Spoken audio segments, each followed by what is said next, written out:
Today is a victorious day as our relative is here in the flesh. President Joe Biden commuted the life sentence of Leonard Peltier. I was really proud because it was a really courageous thing that I think that my dad did. The 79-year-old has served nearly 50 years in prison after being convicted for the 1975 killing of 2 FBI agents. A young man who's spending his life in prison for something he almost certainly did not do. Leonard Peltier and others killed Williams and Collier in cold blood on the reservation because they happened to be there at the wrong place at the wrong time. He's considered by a lot of people to be America's longest serving political prisoner. People today don't understand the FBI of 73. They went after Martin Luther King. It is in that context that Peltier was gone after. The Peltier group, who could have just driven away, came to the agents' cars, Williams and Collier, and killed them both at point blank. I think I speak for all FBI agents. It's a kick in the balls.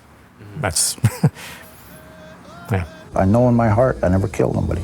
Howdy there, Jake Frawler here with the C5 crew in beautiful Belcourt, North Dakota, homelands of the Turtle Mountain Band of Chippewa Indians. Right now, we're standing at the entrance to the casino here, and they're hosting an amazing event to honor the longest held political prisoner in the United States, Leonard Peltier. So let's check it out.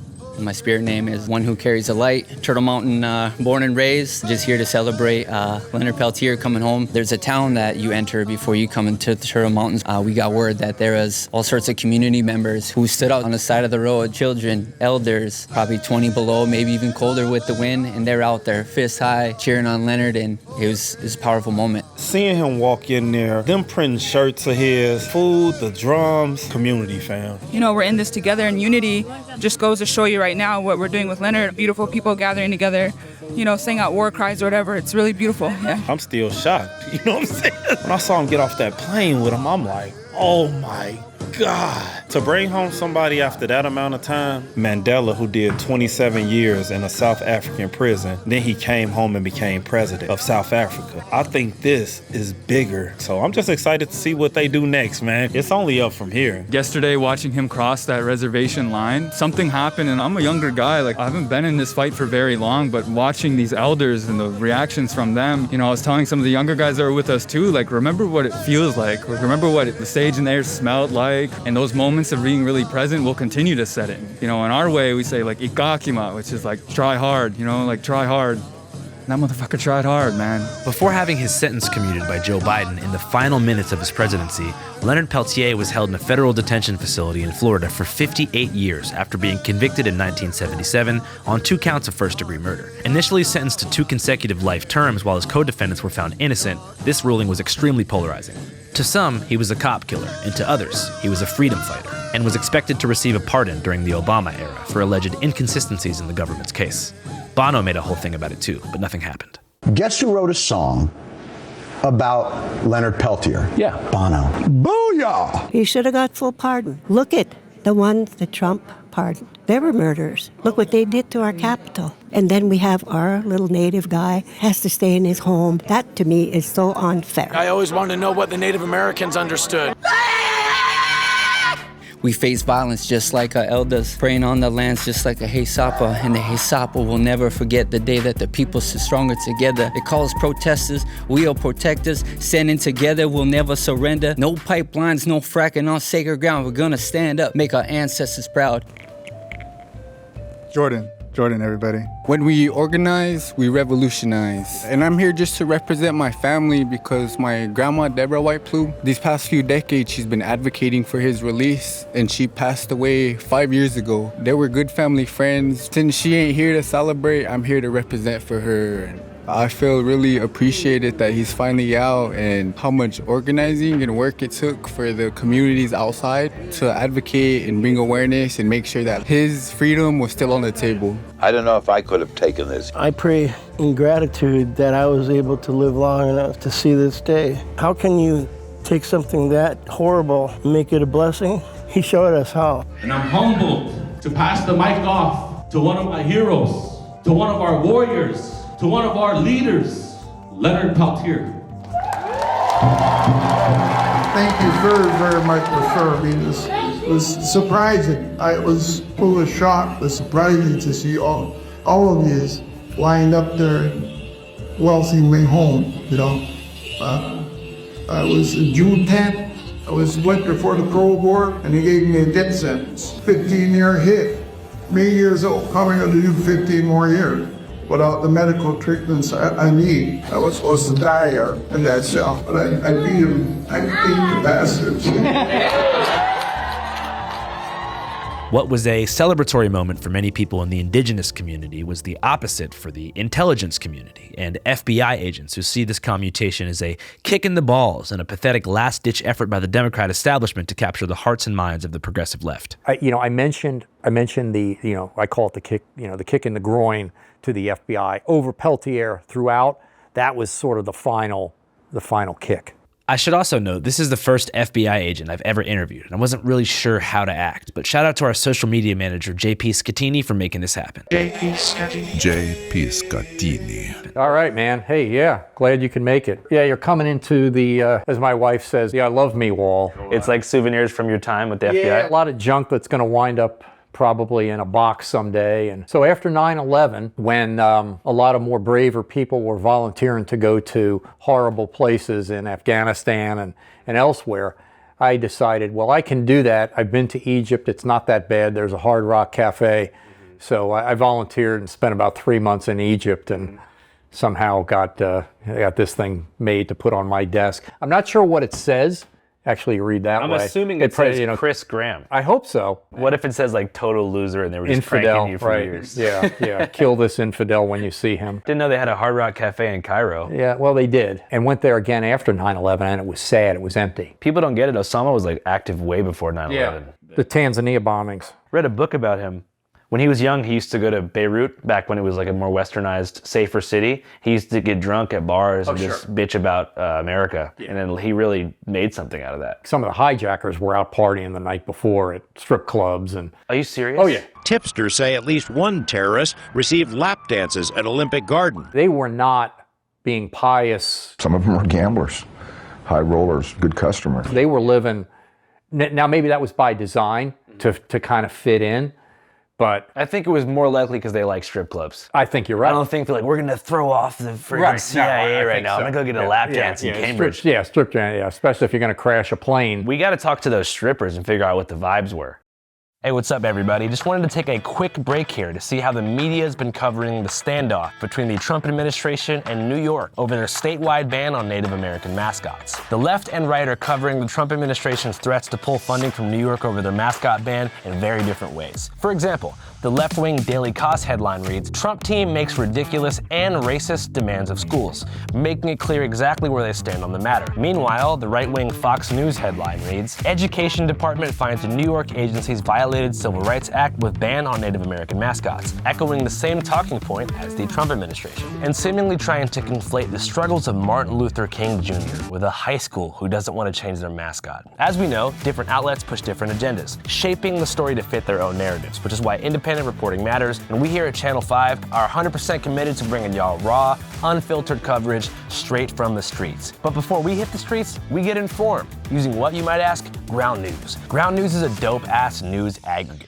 that lets you see exactly how different media outlets, left, right, and center, are covering the same story as it unfolds. Here, as you can see, using the Ground News Bias Distribution tool, something else that doesn't get enough attention is how many news stories aren't actually newsworthy at all. That's why Ground News shows you exactly how many sources are covering a given story, so you can determine if an article is legit news or just echo chamber algorithmic hypnosis nonsense. Another feature I love to use, the Ground News Blind Spot tool, which shows you the stories that might not be appearing in your typical media bubble. We've all got one, and once you break through, you won't believe what's on the other side. And that's why I trust Ground News to help me cut straight through the noise. And right now, you can subscribe for 40% off the Unlimited Access Vantage plan, bringing the cost down to less than $5 a month. Just scan the QR code here or click the link below to sign up. Supporting Ground News means helping to support us, which means we can be in the field making videos like this, giving y'all real coverage that isn't watered down or dictated by corporate interests. So check it out, stay informed, and most importantly, don't let the media tell you what to think. All right, back to the streets of North Dakota. So for those who don't know, can you tell us your name and what was your position at the FBI? Yeah. So Chris Graham. I had a lot of positions in the FBI over 26 years. Was a street agent for many years, was a supervisor for many years. When I got to the FBI Academy in 1989, one of the first things you come to when you walk around is this thing called the Hall of Honor. And these are agents who were killed in the line of duty. Two really stand out, Williams and Collier, who were killed at the reservation in 1975. So 1975 is the year that this whole saga from a law enforcement perspective began on the Pine Ridge Reservation in South Dakota, which was one of the last Western territories to be colonized and the site of many horrific massacres perpetrated by Custers like General Custer. Now, at that time, on the res in the mid-70s, there was trouble brewing between the Oglala Sioux tribal government and the American Indian movement, of which Peltier was a leading figure. There was conflict among the tribal government and the American Indian movement. The level of violence had escalated. And contextually, in the late 60s, early 70s, AIM was something like the native answer to the Black Panthers or the Chicano Brown Berets, an openly armed community activist organization committed to radical sovereignty and unwilling to compromise with the US government, who they believed was committed to their ultimate destruction in the end. Obviously, this paranoia about the government wasn't just a conspiracy theory for AIM members, whose parents and grandparents were mostly sent to residential boarding schools, forced to cut their hair, physically beat if they spoke their native language, and sometimes just murdered, which didn't sit too well with the native youth of the 60s, who through mass media were deeply influenced by the anti-war movement and leftist undercurrents that ran through the hippie and environmental movements. By 1969, the last boarding school closed in South Dakota, and thousands upon thousands were flocking to join AIM, who offered the promise of true sovereignty beyond the limited abilities afforded to tribal councils by the US government, who still exert supreme authority through a federal branch called the Bureau of Indian Affairs, or BIA. Though AIM would call itself anti-colonial, it is also, at this point, considered to be a separatist organization. They want nothing to do with the US government, want their land back in entirety and full governance over that land, which in the early 70s did not sit well with the acting tribal chairman of the Pine Ridge Reservation, a man named Dick Wilson, a kind of lukewarm centrist candidate propped up by the BIA, who, while appreciating the values and way of life that was practiced by the ancestors, was more interested in modernizing the reservation and cooperating with American companies and governments. Peltier and AIM viewed Wilson as a compromised asset of the FBI, CIA, and other enemy organizations, and additionally found evidence that he was embezzling tribal funds to arm a private militia called the Guardians of the Oglala, aka the Goons, who were tasked with violently intimidating his political opponents, including AIM, and anyone considering voting for an opposition candidate. After a failed attempt to impeach Wilson, AIM occupied the town of Wounded Knee, South Dakota in 1973 in protest, which they held for 71 days until the FBI, with the paid help of the Goons, stormed the town with long guns, shooting indiscriminately at AIM members alongside the feds, killing 3, wounding 14, and effectively ending the occupation. While a small victory for the federal government, who obviously wanted to keep native liberation movements at bay, it became a huge L when the optics of the situation hit the press. As the images and videos of Wounded Knee circulated, Peltier and the movement received widespread sympathy from progressive-leaning actors, activists, and public figures like Johnny Cash, Marlon Brando, Angela Davis, Jane Fonda, and Sacheen Littlefeather, who spoke of the incident on stage at the Oscars for the whole country to see. And also with recent happenings at Wounded Knee. Many of Peltier's supporters believed that it was this moment in particular that gave birth to a clear FBI grudge that coincided with over 50 mysterious deaths in and around the Pine Ridge Reservation, many of which were never investigated but loosely attributed to the Goon Squads, who again, it is proven, work with the FBI. If you believed Leonard, then you had to understand the rest of the story of what the federal government was doing, which was they were systematically murdering members of an organization that were setting out to highlight the injustice that was occurring on reservations across the country. A month later, the FBI, quoting the documentation, began a massive buildup of personnel on the Pine Ridge Reservation. The FBI had kind of ramped up their personnel commitment to stem, hopefully, some of that violence. The occupation of Wounded Knee is considered the beginning of what Oglala people refer to as the Reign of Terror. During that time, some 64 local Native Americans were murdered. Most of them had ties to AIM. Their deaths went uninvestigated by the FBI. And I believe Williams or Collier, one of them, was even temporarily assigned to help out, as were some of the other agents. So this was, their response was in response to the violence on the reservation, and part of that response was effecting arrest warrants on Jimmy Eagle. Now, it was in this context in 1975 that Special Agents Williams and Collier found themselves on the Pine Ridge Reservation, allegedly executing a search warrant for a friend of Peltier's named Jimmy Eagle, who was wanted for petty robbery by the state of South Dakota. According to the FBI, the agents were paralyzed in fear as they drove through the reservation, given the context. I've known agents who've been assigned to the reservations. You've seen that 1,000-yard stare. It's like someone's coming back from combat. I mean, they are exposed to day-to-day violent crime as bad or worse than any major city. And often they are by themselves, as were Williams and Collier that day. The Bureau then claims that the two agents were driving along a narrow road toward the Jumping Bull compound, a known AIM hangout, where they spotted a red pickup truck which they falsely believed belonged to Jimmy Eagle and pulled it over. They're following who they believe in the car is a guy named Jimmy Eagle. As it turns out, in the car was Peltier, Norm Charles, and another individual, a guy named Joe Stuntz. While Jimmy Eagle was not in the car, Peltier was, who informed the agents that he knew Jimmy, but he'd been exiled from their friend group for being an insane drunk bastard. Well, they claimed they were there for looking for Jimmy Eagle, and they were told that Jimmy Eagle was not allowed on there because he was a drinker and a troublemaker, and he was not allowed around that area. But somehow, someway, within 2 minutes of the stop, gunfire erupted on both sides. Agents firing with pistols and several AIM members shooting with rifles, though it's not clear who shot first or if Peltier even fired a gun at all. We didn't know that they were agents at the time. We didn't have any idea who they were. You've got two FBI agents there to serve a warrant that they don't have on someone who's not there. We simply responded by firing back at them, and we got into the best positions we could. You can debate who shot first. What ends up happening is a gunfight that one side lost horribly badly, outgunned completely. Peltier and his folks had long rifles and opened fired from 100+ yards away. Within a few short moments, Williams and Collier are dead, breaking national news headlines that shook the intelligence community. We have two young men, 26 years old, doing their job, mowed down in their prime, and nobody in their cause seems to give a damn about that. Also dead was a Native activist and AIM member named Joe Stuntz, who died on the side of the road. In the wake of the shooting, all involved AIM members fled the scene. Special Agent Gary Adams reported that a red pickup truck was seen leaving the killing site. What ensued was one of the biggest manhunts in American history in search of Peltier, which began in the Pacific Northwest.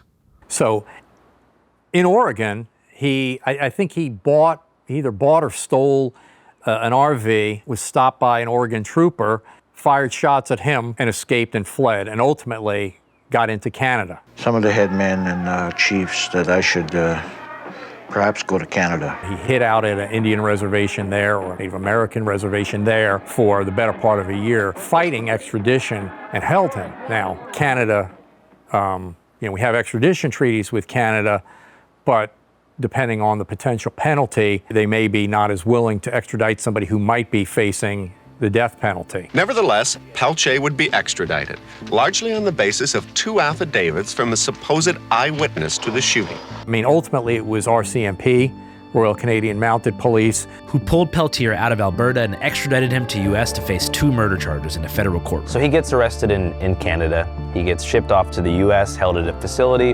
and then his trial evidently comes. What was the main defense for Peltier? Any basic defense. You call into question the integrity of the government witnesses. You call into question the integrity of the government and the FBI agents. You allege that witnesses were coerced. These affidavits were found to be false, but Peltier was sent back anyway. You attempt to pull inconsistencies between what a witness may have said in one forum and now what they're testifying to. Again, you question the forensic, the chain of custody. They wound up with more paper than they could control. They wound up with more paper than I could control. While Leonard was fighting extradition from Canada, his co-defendants were captured and tried for the murders, but ultimately found completely innocent and acquitted by a jury after they found there was substantial evidence that the group acted in self-defense. But somehow, none of this evidence was allowed to be presented in the federal courtroom, who ultimately found Leonard guilty of both murders, sentencing him to 2 consecutive life terms in federal prison. The 2 cases that were held against his 2 accomplices, who both were acquitted, and the lack of evidence that was allowed in Leonard's case as related to the lead up to that event on Pine Ridge, where the tribal police force, along with the FBI, had basically created a goon squad and over 60 individuals had been tribal members and living on the reservation I think it was over 60, had been murdered by this like goon squad. They were on a mission basically backed by the FBI. And the judge never allowed all of that information, which they had got, into the case when Leonard was tried. And I can't remember all the other inconsistencies, but one of the things that also is that the woman that they said was Leonard's girlfriend, when they were able to extradite him from Canada to the United States, they used her testimony to justify the extradition from Canada. Once they got him back, she completely recanted and said that she was basically threatened by the FBI to say that she was Leonard Peltier's girlfriend and that she witnessed the whole thing, when in fact they hardly even knew each other. She had lived on the reservation but didn't have any relationship to Leonard. But there's a whole bunch of other inconsistencies. On a deeper level, what do you think it was about Leonard that scared the federal government in such a capacity? You know, that's a good question. I think that we are in such a ahistorical, is that even the term, time right now? I know why they want to erase history. I know why they don't want to teach about the actual history of this country, because to do so makes a lie out of almost everything that they are trying to achieve. One of the theories, or these conspiracy theories, is that, well, Peltier may or may not have even been there. The government framed him. They have 2 dead agents, and they want someone to answer for it. And even if he was there, he certainly wasn't the one who was shooting and killing. Everyone talks about martyr status. We want him to have a fair trial where an independent jury would get all of the evidence, not just that which the FBI wants them to get, while withholding that which exonerates. No fewer than 22 judges reviewed that conviction. He was convicted by a jury of his peers, and every president since has denied pardoning him or commutating his sentence. Only at whatever it was, 11/15 on January 19th, his sentence commutated by then President Biden. I think the message clearly is violence works. If you're part of a group that has a legitimate beef and they're sympathetic, right? I mean, for anybody, it's a sympathetic group. I mean, you go on a reservation, it's sad. It is widely considered to be the poorest place in the United States. And then you get certain parts of the media and you get Hollywood behind your cause. Leonard Peltier should be released from prison. You can succeed like this. Now, again, he did a lot of time in jail, but the message is you can get away with murder or ultimately not pay the ultimate price for the murder. The system believes that resistance sits at the head, take one person down, that it's done. But like what we see out here, all these kids, all these elders, like it's in the body. We are not free as a people until Leonard is free. His only true activism was getting himself out of jail. Peltier was a thug who hijacked the AIM. You were a part of the gang that killed him. Well, we weren't a gang, for one thing. The agency that we're speaking about right here was not totally innocent of crimes themselves on the reservation. The agency was the FBI. Let's go back to the late 1960s. What can you tell us about COINTELPRO? COINTELPRO was a covert FBI program originally launched in the 1950s. There's been a lot of reviews and criticism, probably rightly so, about COINTELPRO, which was short for Counterintelligence Program, a fancy name for something that really has kind of always been around. The program was a series of secret FBI initiatives targeting activists, political, and minority groups. We had one World War II, we had the 50s and what was theoretically the American dream. There was a war going on in Vietnam, which was effectively a war against communism. And at that time, we were losing every week 70, 80 Americans. Think about that now. On the other side of the world, you had the Soviet Union, who was perceived as our biggest threat, and probably was so. I mean, they were good at, as they are now, fomenting unrest and discord within American society. Special Agent Graham concedes that while it is true that the FBI operated extrajudicially in the fog of the Red Scare during the late 60s, it's also true that many American counterculture groups they targeted were being propped up by the Soviet Union, which I find to be very interesting. Looking back at the records of daily newspapers from Moscow, you can see that Peltier's face was plastered on the front page almost every week for 3 consecutive years with headlines about America being a rotten, crooked place.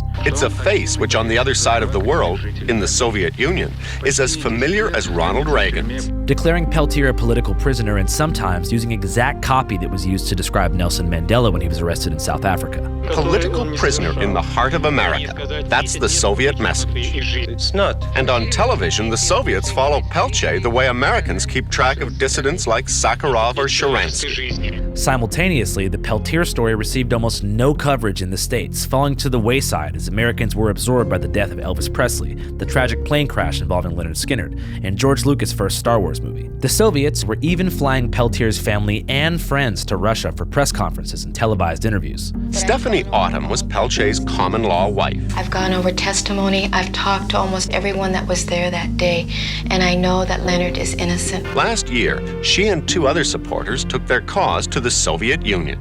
In a Cold War context, this media attention definitely only deepened the FBI's grudge against Peltier, who they saw as an avatar in the Soviet effort to sow internal discord and governmental distrust amongst American citizens. So you feel like, to a certain extent, the Soviet Union played a role in sowing some of the discord in the late 60s? I believe so. What better way to beat a society than erode it from the inside and have that society fighting against itself? It's probably easier now for them, right? You have social media, you got the internet, but a lot of the same tactics, just publicizing perceived wrongs by the government. We went to the Soviet Union because Indians going to the Soviet Union gets media attention. And he is innocent. TASS correspondent in Washington, Igor Ignatieff, covers the story. You have to look at the activities of the FBI and the people doing COINTELPRO through that prism of what they were confronting at the time. You had a war effectively against communism. American GIs are losing their lives weekly in the jungles of Southeast Asia. Protests in the U.S., the Weathermen, Black Panthers, violent protests that had gone. So, in the 60s, you had some of these movements. Maybe their ultimate motive and goals were honorable and just. Sometimes the activities they undertook to achieve those goals were pretty troubling, right? So, AIM had taken over Alcatraz, they had taken over BIM, they had the Mayflower. So there was these protests had gone a little off the rails. You had other groups, you had the American Communist Party, you had the Black Panthers, you had these groups that were sending fear through traditional American society. I'm not justifying their illegal wiretaps of Martin Luther King or anything like that, but it is not as sinister as some would like the world to believe. And certainly, I think what our adversaries would want to, that message that our adversaries would want to have the American public believe.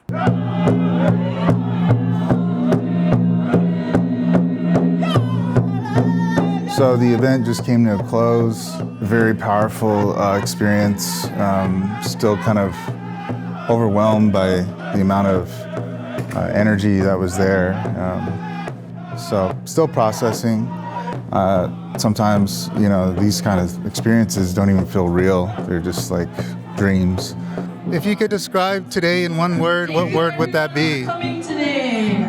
Thank you, Turtle Mountain. I want to be described. Someone that loves these people. Thank you for inviting us.